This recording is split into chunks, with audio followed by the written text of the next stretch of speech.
இந்த வருடத்தில் வரக்கூடிய 3 அமாவாசை.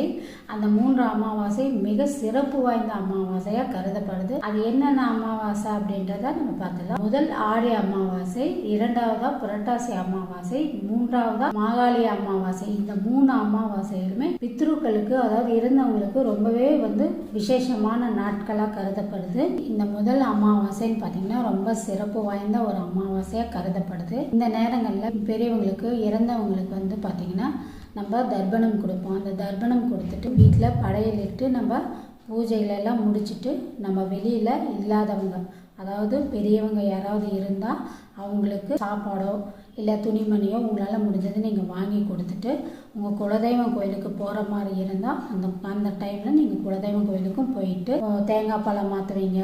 அந்த டைம் கண்ணாடி வளையல், நம்ம முகம் பார்க்குற கண்ணாடி சின்ன கண்ணாடியாக இருந்தாலும் பரவாயில்ல, ஒரு சாந்து பொட்டு நீங்கள் தேங்காய் பழம் மாற்றும் போது இதெல்லாம் நீங்கள் வச்சு சாமிக்கு நீங்கள் அர்ச்சனை செய்யும்போது நம்ம வீடுகளில் பெண் குழந்தைங்க இருப்பாங்க பார்த்தீங்களா, அந்த பெண் குழந்தைங்களுக்கு ரொம்பவே நல்லது. தடைப்பட்ட காரியம், அதாவது கல்யாணம் ஏதாவது ஏற்பாடு பண்ணியிருப்பீங்க, இந்த மாதிரி தடைப்பட்ட காரியங்கள் இருந்துச்சுன்னா நமக்கு அந்த காரியம் சுபமாக முடியும். அதுபோல் இந்த ஆடி அமாவாசை அவ்வளோ சிறப்பு வாய்ந்தது. இதை யாராக இருந்தாலும் மிஸ் பண்ணிடாதீங்க. முன்னோர்களுடைய ஆசி உங்களுக்கு எப்போவுமே நமக்கு கிடைக்கும்.